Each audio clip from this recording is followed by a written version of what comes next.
Yon, good morning mga idol. Meron po tayo ditong Moto Porsche. Wala pong kuryente. Tingnan muna natin. Paki-start na. Yan o, wala lumalabas na kuryente. Alright. Nakita natin battery operated na. May mga wire dito. Dugtong muna natin. Baka ito yung susi niya. Kickstart. So wala talaga. So pag may ganito kayo na-encounter na issue, ano yung solusyon na gagawin nyo? Paano nyo ito troubleshoot? Yan, so ito troubleshoot natin to step by step.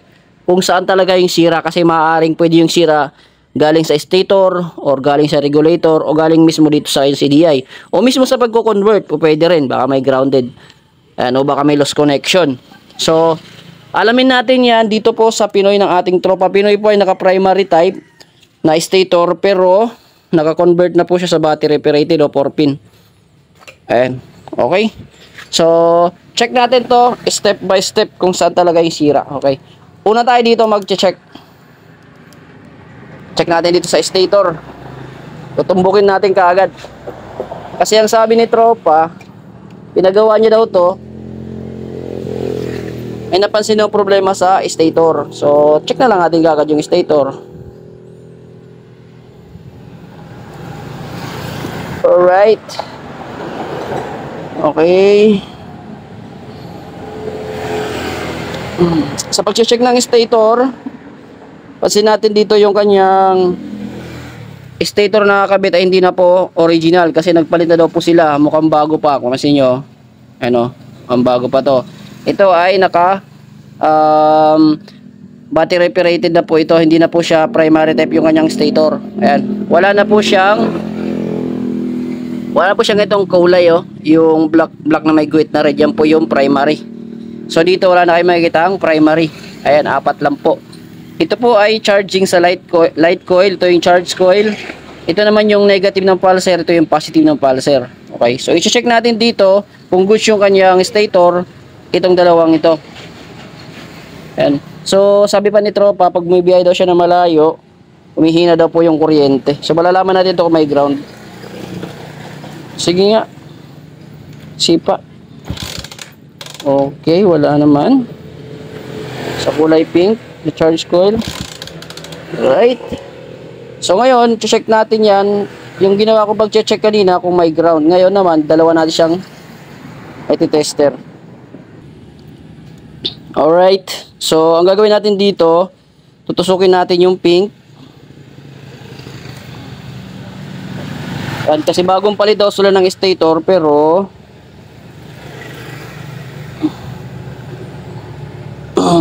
walang kuryente, kaya check na natin yung source. Okay, anay, yung kulay pink at saka yung yellow, yung check natin, tutusukin natin yan. Ayun, ang pag ganyan, no? Kabila ng ating test light, dapat may ilaw yan pag good. Sige nga, yun, isa pa nga, yun ang lupit to. Walang ilaw. Walang ilaw. Ibig sabihin may problema dyan. Pati battery niya. Wala na. Wala rin karga yung battery. Alright. So, bago-bago na stator coil. No, may problema. Ayan, kaya babaklasin muna natin to. Check natin kung ano yung problema sa loob. Okay, baka yung nagkabit may naipit, o may natanggal, o may nasunog. Alright. Alright, so fast forward muna tayo. Tatanggalin natin to para makita natin yung stator. Paano tanggalin? Itong tatlo. Tatanggalin natin yan, tapos tanggalin natin ito, buksan. Tapos may makikita kayong bolt dito sa loob. Ayan, dito sa tapat nito, meron yan. Pag natanggal na to, may makikita kayo dyan sa loob. Tanggalin nyo yung gear dyan, starter gear. Then yung mga tornilyuhan na yan. Okay, so tatanggalin ko muna. Forward natin. So yung mga idol, baklasan natin at moment of truth. Ito ngayong naging problema. Ayan o, yung charge coil, yung pink, ayan o, natanggal sa pagkakasolda. Yun yung naging problema nito. So ang gagawin natin dito, kasi ito yung replacement lang, no? Replacement lang nitong nabili ni tropa. Pero yung palitin eh 600. Makaigo ka ng 600 dalaw titiya ko. So nabili niya yung kanyang stator sa halagang 600. Kaya yung gamit niya rito halagang 600 lang din. Ayan, no, nung umabot na ng 599 ay nasira na nung nag 600, kaya ayun, bawi na siya. So kasi yung original na pulser niya lumobo daw, kaya bumili sila ng ganitong ano. So sana pulser lang yung binili, may nabibili namang pulser lang.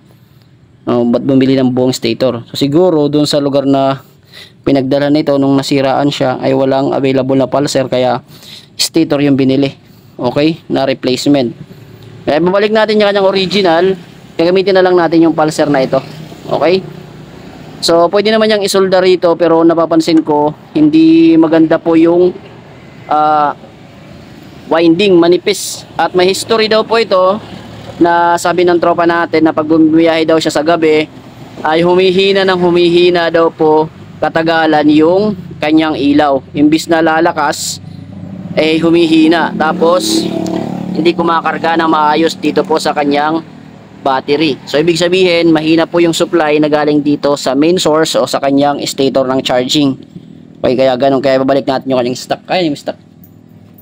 Ayun, tapos yung gagamitin natin dito yung pulser nya. Okay, ito po yung kanyang stock. Ayun o. So mapapansin nyo yung kanyang stock na coil. Yan naman dito, compare nyo dyan sa replacement. Ayan o, kahit nito matagal na hindi nangingitim eh. Yung replacement na yun, mukhang nangitim. Mukhang ano lang yan eh, bronze. Ay aluminum, mukhang aluminum lang yan. Tapos ito, alata naman na bronze talaga. Ayan o, bago pa lang yan. Ilang buwan pa lang to? Wala pang buwan daw yan, pero mapansin nyo nangingitim na siya. Tapos ito, yung kanyang original ay maliwanag pa. Alright, kaya ito ikapalit natin. Kukunin lang natin yung pulser doon sa kabila. Okay? So i-connect lang natin dyan, color coding. Tagalin ko muna, ikakabit ko muna, tapos check natin kung goods po yung nilalabas na kuryente. Okay. So yung mga idol, no, naikabit na po natin yung stator. Saan na yung stator nya? Ayun. So ito po yung stator na ano, na nangitim agad. Ayun, no. Mukhang ito po ay alloy lang, hindi siya purong bronze. Ayan. So check natin yung stator ni sir, yung original or yung stock na stator. So sa pag-check nito, kasi yung mga ganitong klaseng stator naka full wave na yan, yung pink ipitin natin yan, kasi ipapa-kickstart natin. Pag umilaw to, ibig sabihin naka full wave at goods po siya. Alright, kickstart muna. Yun, nakita nyo ba? Isa pa. Yun, umilaw. Ayan, no? So yung pink at saka yellow, yun po yung iti-test light natin at papa-kickstart. Kick. Ayan, no? Alright, so yung customer yung nag-kick. Ngayon, para malaman naman natin kung may ground o may problema yung stator, ang gagawin natin, naka-test light pa rin yung isa, test light clip, tapos magba-body ground tayo, no? Yan. Ilagay natin sa ground yung isang tester o sa body ground o sa makina. Tapos isa-isahin natin tong i-test light, no? Ganito naman pag magte-test light kung naka half wave ang stator, malalaman mo yan. Pag umilaw yan, may problema. Kick. Yun, so hindi umiilaw. Yung isa naman, yung kulay yellow naman, kick. Yun, alright. So ibig sabihin wala siyang grounded yung stator na ikinabit natin. Kaya i-connect muna natin. Then check na natin kung naglalabas siya ng kuryente papunta dito po sa kanyang regulator. Okay, so i-connect ko muna. And ayusin ko muna yung pagkaka-wiring dito. Alright. Yan, so inaikabit na po natin. Yan, yung dinugtungan natin. Tapos sasalpak na natin siya dito. Tingnan muna natin kung color code.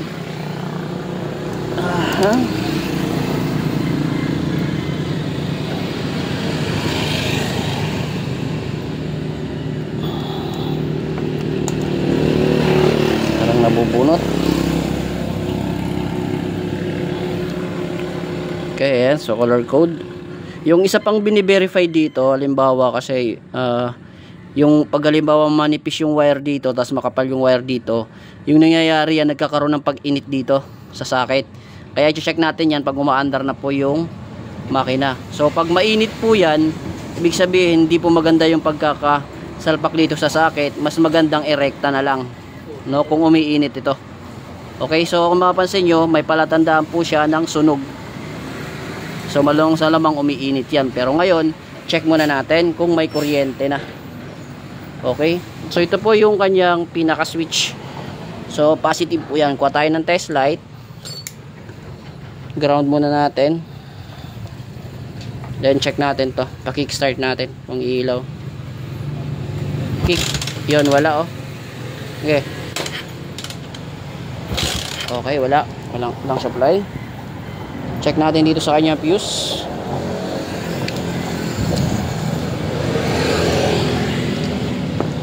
Okay, check natin yung positive.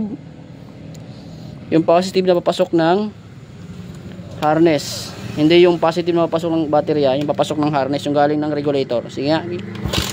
Yun, meron. Pero yung positive dito, wala. Yung pinaka-susi-susi niya. Kickstart nga. Yun, wala. So, ibig sabihin, hindi magsusupply ng accessories sa CDI. Check natin yung CDI. Kung may accessories to. Baklasin muna natin.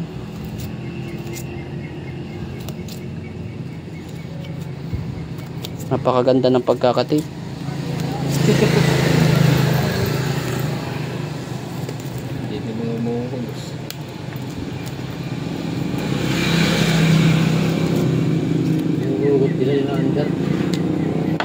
Okay, yung i-check natin dito sa kanyang CDI, yung accessories o yung supply. So, battery operated 4-pin. So, sa bahaging ito, yung accessories. Ayan. Itong bahaging ito yung accessories niyan.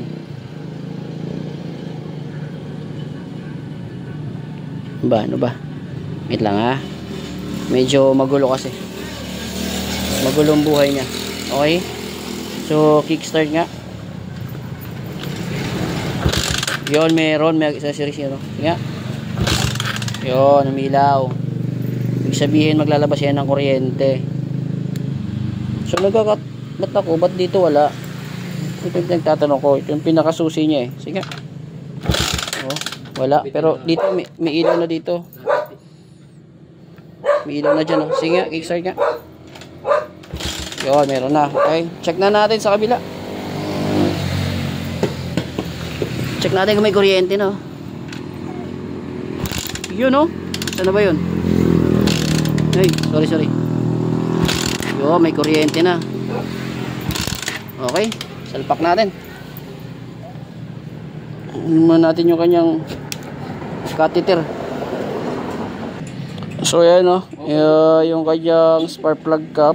Mukhang may kalawang pero try pa rin natin itong ikabit. Try lang muna natin kung aandar. Since bago naman po yung spark plug, good yan. So pakik natin sa may-ari kasi pilay ako. Yala! One click wrong!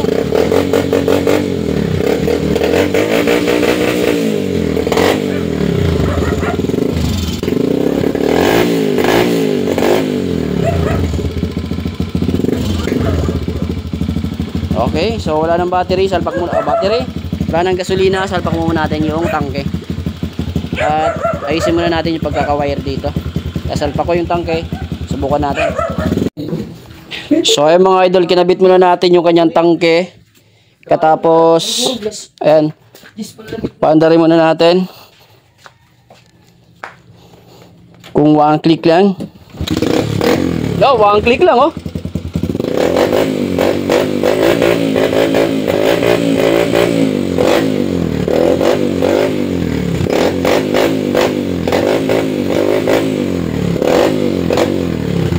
Ayos, responsive. So, ibig sabihin mas maganda pa po yung kanyang stator no, stock kasi no, original. Okay? So try muna natin yung ilaw. Ilaw. Yon. Lang headlight. Yun. Yung ilaw niya.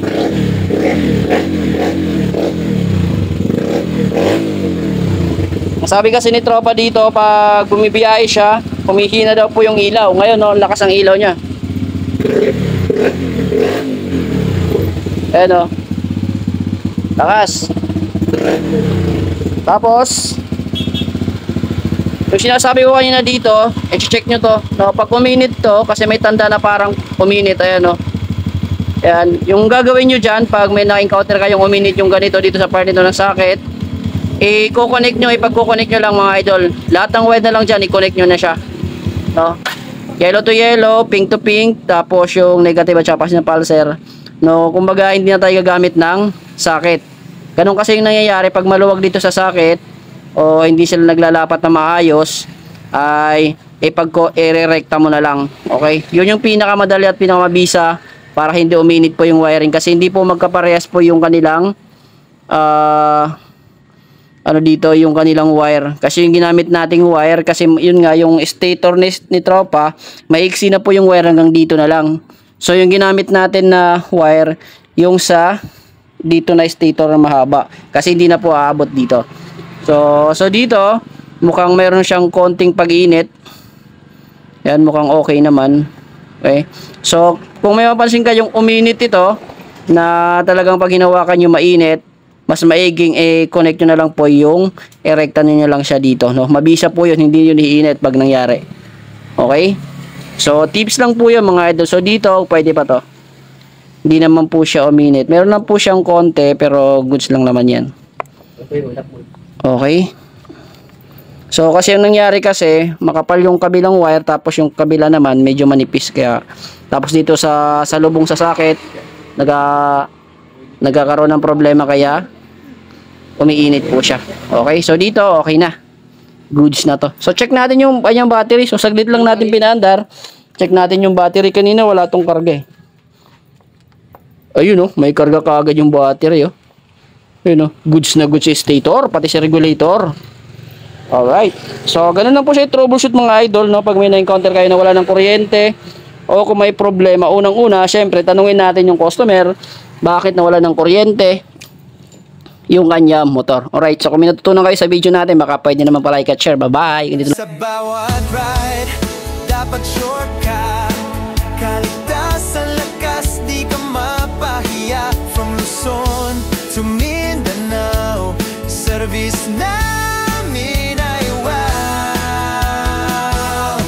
Papa Chati, V-Motor Parts, di ka magsasettle for less. Quality assured, sa presyo ay the best. Kahit anong kailangan, nandito lang kami. Kasama sa biyahe mo, every ride guarantee.